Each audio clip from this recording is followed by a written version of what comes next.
안녕하세요. 국가유산 관련 법령 시간입니다.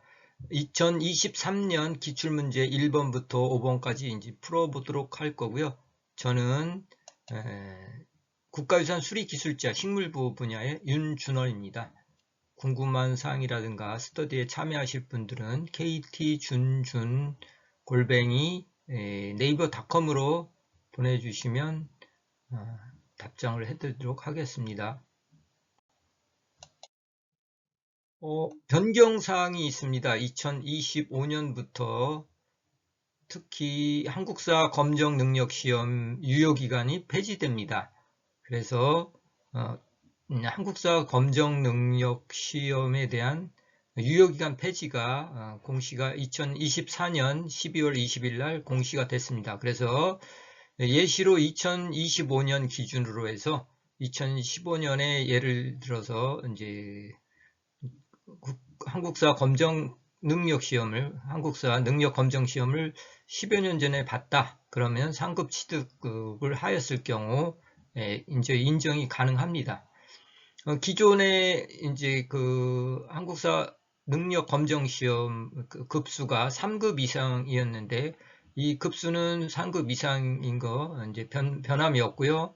유효 기간이 그전에는 필기시험 시행일부터 역산해서 4년이 되는 해에 1월 1일 이후에 실시된 시험으로서 필기시험 원서 접수 마감일까지 등급이 발표된 시험에 대해서 이제 시험을 볼 수 있었고요. 4년까지 유효기간이 됐던 건데 지금은 필기시험 원수 접수 마감일까지 등급이 발표된 시험, 그래서 유효기간 4년이라는 게 이제 없어지고 이제 그런 기간이 없어지고 한국사 능력 검정 시험 그 시험이 3급 이상 따누셨으면 됩니다. 2015년에 딴 거부터 유효하게 되겠습니다.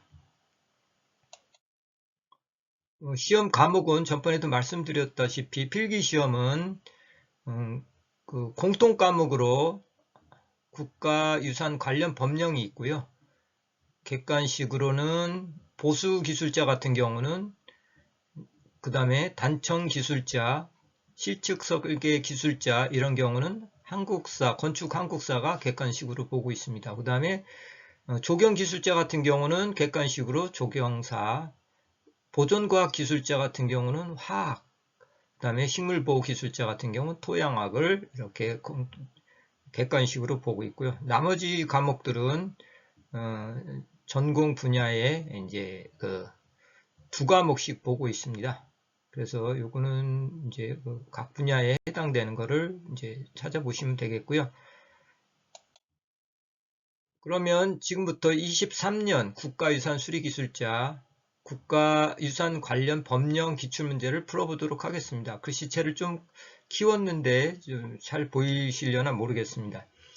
1번 국가유산 기본법령상 국가민속문화유산 임시 지정의 효력이 발생하는 날은 이렇게 물어봤습니다. 그래서 민속문화유산 같은 경우 임시 지정은 어떻게 효력이 언제 발생하느냐에 대한 문제입니다.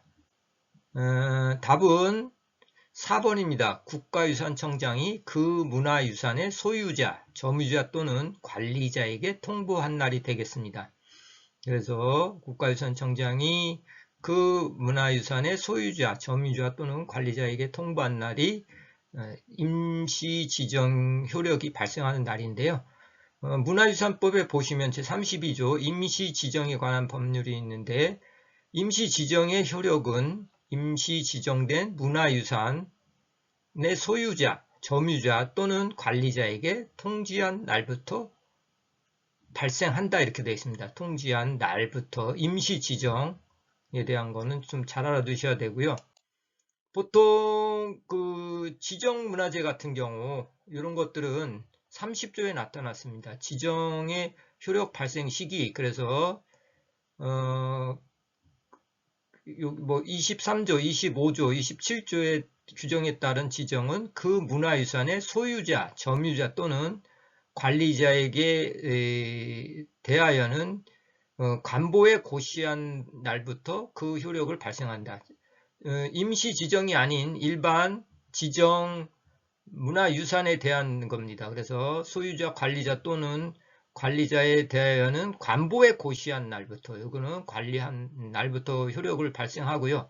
그 다음에 임시 지정 같은 경우는 제32조에 있는데 32조에 따라서 보면은 문화유산이 지정되기 전에 원형 보존을 위한 긴급한 필요가 있고 문화유산위원회의 심의를 걸칠 시간적 여유가 없으면 중요 문화유산으로 임시 지정할 수 있다 이렇게 되어 있습니다. 그래서 원형 보존을 위해서 긴급한 때 하는데 문화유산 특히 문화유산위원회에 심의를 걸칠 시간조차 없다 이랬을 때 임시 지정을 하게 되겠습니다. 임시 지정에 대한 효력은 2항에 보시면 임시 지정의 효력은 임시 지정된 문화유산 소유자, 점유자 또는 관리자에게 통지한 날부터 발생한다 이렇게 되어 있습니다. 또 사항에 따르면은 임시 지정에 대한 건데 임시 지정은 임시 지정한 날로부터 6개월 이내에 23조, 25조, 26조에 따른 지정이 없으면 해제된 것으로 본다. 그래서 임시 지정의 유효기간 6개월입니다. 그 사이에 지정이 돼야 되는데 지정이 안 되면 지정이 없으면 해제된 것으로 본다 이렇게 얘기를 하고 있습니다. 그 다음에 임시 지정의 통지와 임시 지정서의 교부에 관해서는 28조하고 29조 1항에 준용하되 28조 1항에 따른 관보 고시는 하지 않는다 이렇게 되겠습니다. 임시 지정의 통지 요거는 관보 고시는 하지 아니한다 이렇게 되어 있습니다. 그래서 그렇게 알고 계시면 되고요. 23조, 25조, 26조는 23조는 보물 및 국보 지정에 대한 거고요. 25조는 사적의 지정, 그 다음에 26조는 국가민속 문화유산의 지정에 관한 건데 요거에 따라서 이렇게 임시 지정에 대한 거를 얘기하고 있습니다. 관보에 고시는 하지 아니한다. 이제 해제가 됐을 때 임시 지정을 했는데 이게 6개월 이내에 지정이 안 되면 해지된 것으로 보는데 관보 고시는 하지 않는다 이렇게 되어 있습니다. 2번 문제입니다. 국가유산 법령상 거짓이나 그 밖의 부정한 방법으로 지정 또는 인증을 받은 자에게 그 지정 또는 인증을 취소하여야 하는 경우가 아닌 것은 이런 문제였었습니다. 그래서 거짓이나 그 밖에 부정한 방법 지정했을 경우는 인증이 지정 또는 취소가 되죠. 그런데 보면 1번 동물치료소의 지정 요것도 지정을 받았을 때 거짓이나 그 밖에 부정한 방법으로 했을 때는 이거 바로 그 지정 또는 인증을 취소해야 되겠습니다. 그래서 1번도 바로 취소하는 거고 2번 지역문화유산 돌봄센터의 지정 요것도 거짓이나 그 밖에 부정한 방법으로 지정이 됐을 때 인증 취소해야 되고요. 3번 문화유산 교육지원센터의 지정 문화유산 교육지원센터의 지정도 마찬가지고 4번 문화유산 교육 프로그램의 인증도 마찬가지입니다. 그래서 이 네 가지 꼭 알아두시면 좋겠습니다.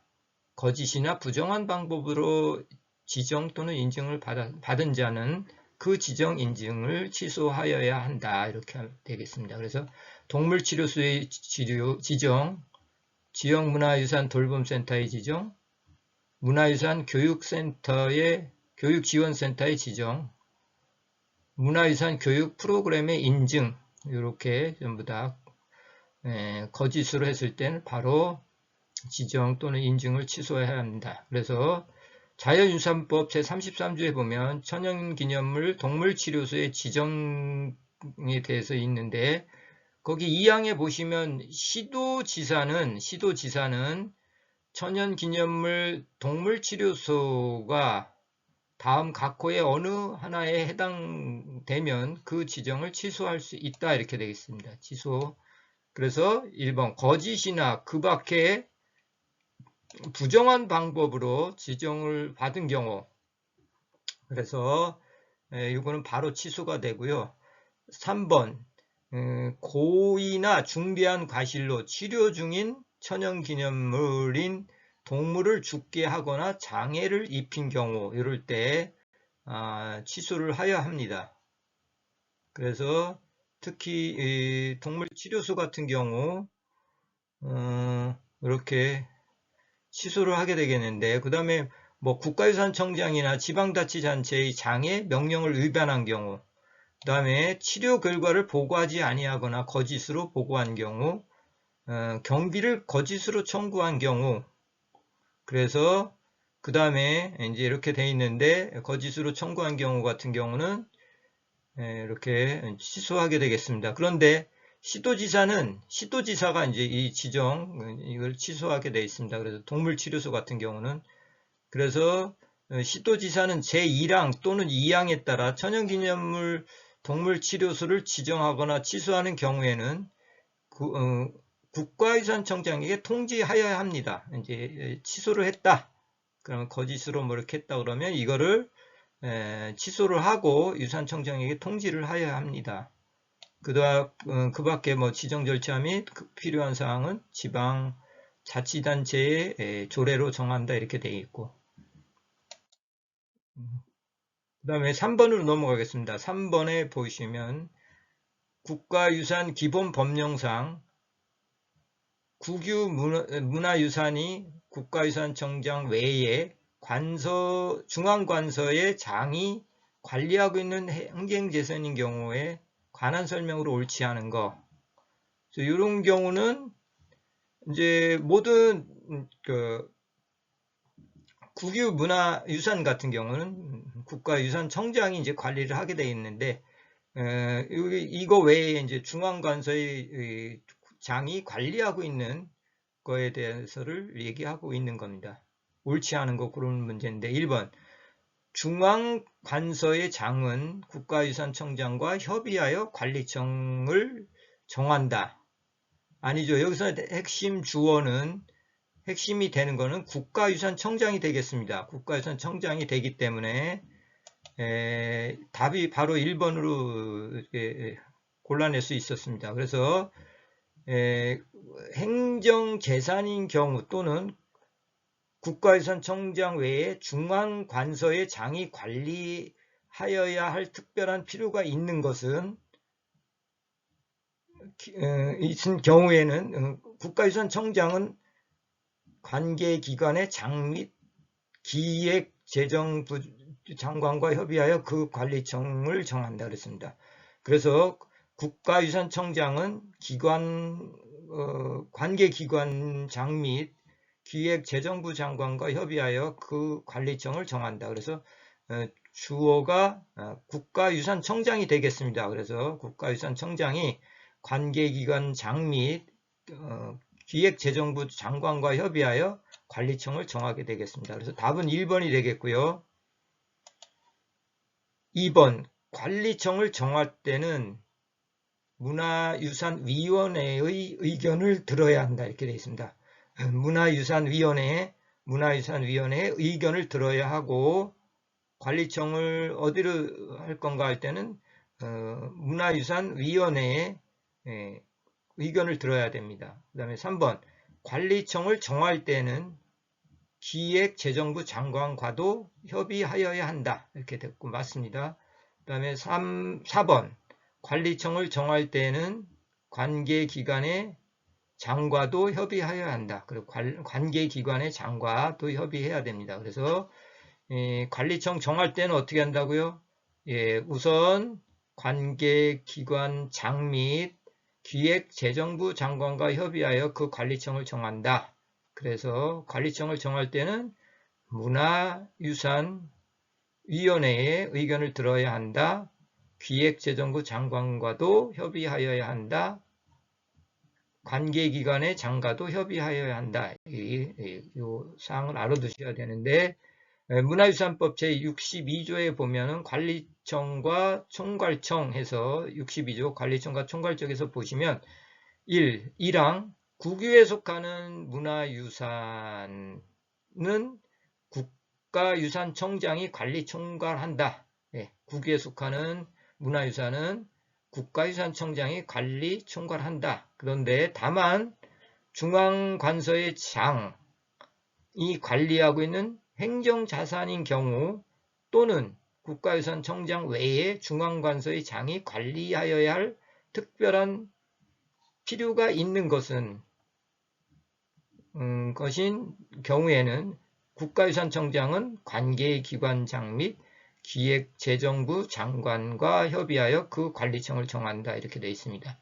그 다음에 2항에 보시면 국가유산청장은 제1항 단서에 따라 관리청을 정할 때에는 문화유산위원회의 의견을 들어야 한다. 이렇게 되어 있습니다. 그 다음에 3항에 보시면 국가유산청장은 제1항 단서에 해당되지 아니하는 국유 문화유산의 관리를 지방자치단체에 위임하거나 비영리 법인 또는 법인 아닌 비영리 단체에 위탁할 수 있다. 이 경우 국유 문화유산의 관리로 인하여 생긴 수익은 관리를 위임받거나 위탁받은 자의 수입으로 한다. 이렇게 됐습니다. 중요한 사항이죠. 그래서 국유 문화유산의 관리 등 지방자치단체에 위임하거나 비영리법인, 법인 아닌 비영리 단체에 위탁할 수가 있고요. 그 다음에 국유 문화유산의 관리로 인하여 생긴 수익은 관리를 위임받거나 위탁받은 자의 수입으로 한다. 이렇게 되어 있습니다. 4번입니다.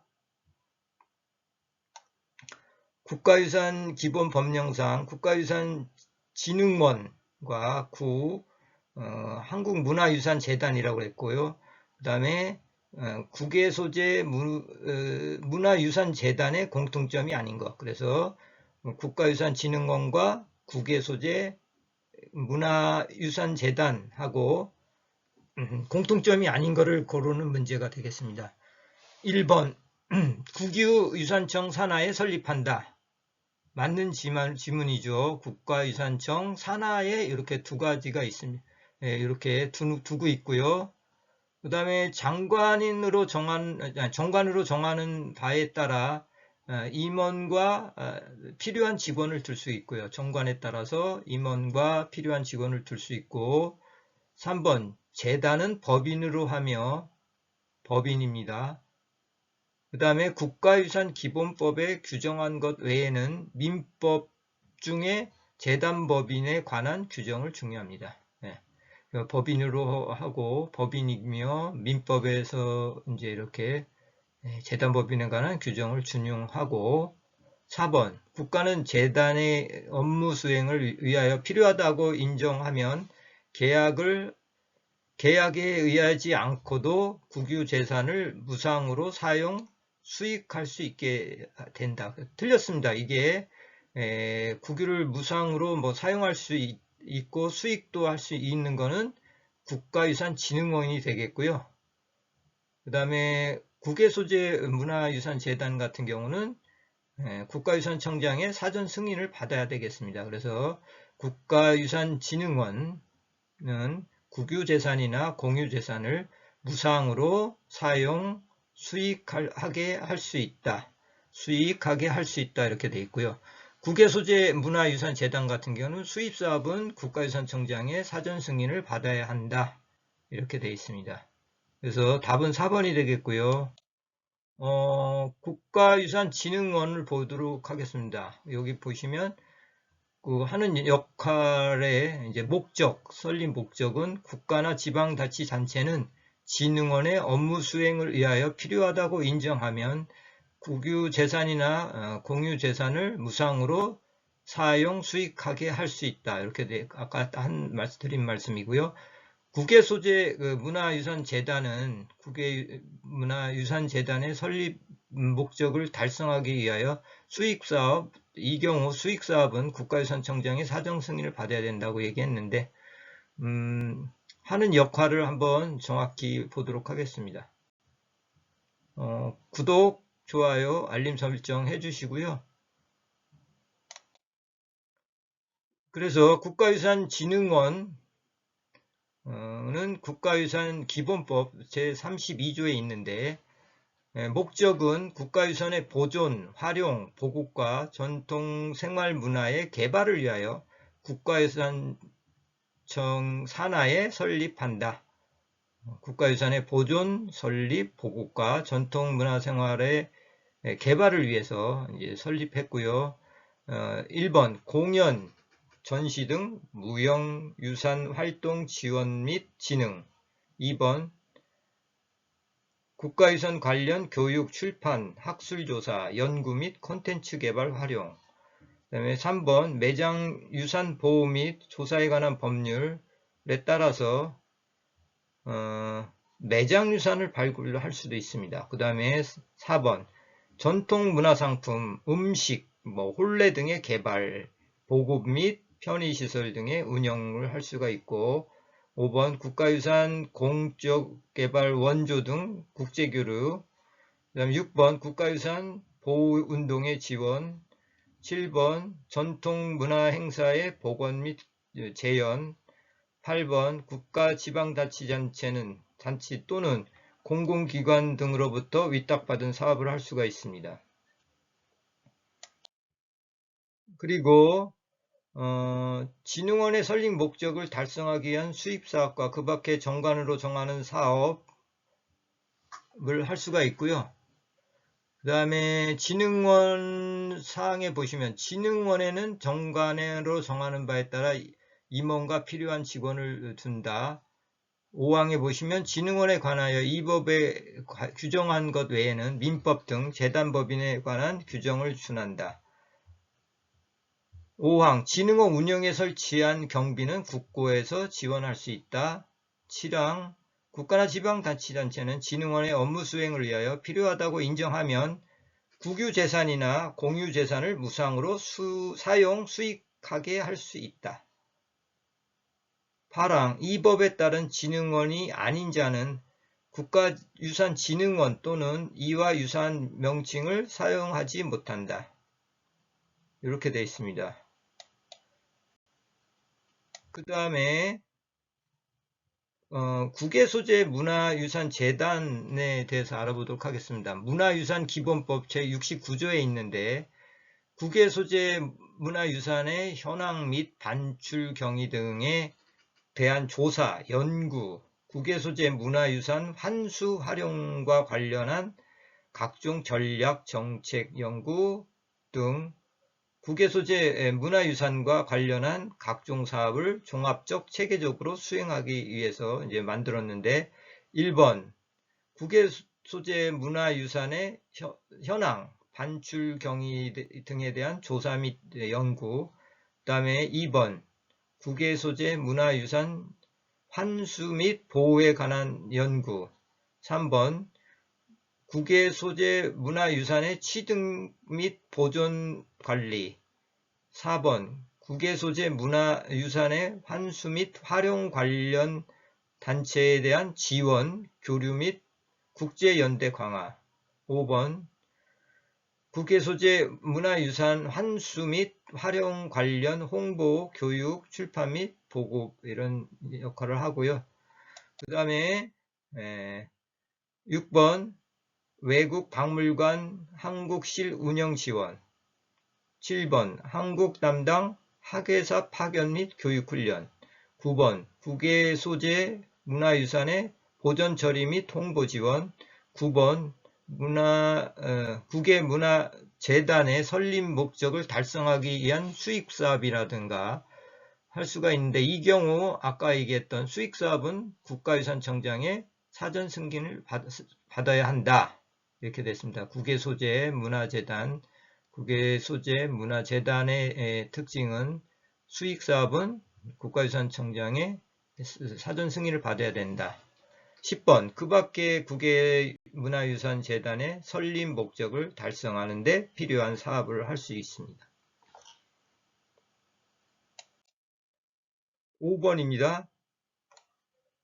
국가유산 기본법령상 국가유산청장 및 시도지사가 화재 및 재난 대응 매뉴얼을 마련하여야 하는 문화유산의 범위에 속하는 것은 이렇게 되어 있습니다. 그래서 1번 보시면 지정문화유산 중 콘크리트조 건축물, 이게 답이 되겠습니다. 그래서 이제 이거를 외우셔야 되는데 그 답은 1번이고요. 그 문화유산 보호법 시행령 제8조에 보면, 이건 시행령에 있습니다. 제8조에 보면 화재, 재난 및 도난 대응 매뉴얼 관련 등에서 1항에 따라서 화재 및 재난 대응 매뉴얼을 마련하여야 하는 문화유산의 범위는 다음과 같다. 그래서 다음호와 같다. 이래서 여기 시험에 잘 나온 거 지금 나왔던 문제에 대한 답이 여기 있습니다. 그래서 1. 지정문화유산 중 중입니다. 여기 중. 목조 건축물류, 석조 건축물류, 분묘, 조적조 및 콘크리트조 건축물류, 이것이 화재 및 재난 및 도난 대응 매뉴얼을 이제 마련해야 하는 것이 이렇게 여기에 속하게 되겠습니다. 그래서 답은 1번이고요. 그 다음에 이 지정문화유산 안에 있는 목조 건물과 보호구역 안에 있는 목조 건축물, 다만 화장실, 휴게시설 등 중요도가 낮은 건축물은 제외한다. 이렇게 되어 있습니다. 그래서 지정문화유산 안에 있는 목조 건축물과 보호구역 안에서 있는 목조 건축물, 요거 매뉴얼 마련해야 됐고, 그 다음에 3. 국가유산 기본법 제31조 1항에 따른 세계유산 안에 있는 목조 건축물, 다만 화장실, 휴게시설 등 중요도가 낮은 건축물은 제외한다. 이렇게 되어 있습니다. 4. 등록문화유산 중 건축물, 다만 다른 법령에 따라 화재 및 재난에 대비한 매뉴얼 등을 마련한 경우에는 법 제14조의 2에 따른 화재 및 재난 대응 매뉴얼을 마련하는 것으로 본다. 이렇게 되어 있습니다. 등록 문화유산 중에서 건축물, 다만 다른 법령에 따라서 이제 이 화재 및 재난 대비한 매뉴얼 등을 이제 마련한 경우에는 이 화재 대응 매뉴얼을 마련한 것으로 본다. 이렇게 되어 있습니다.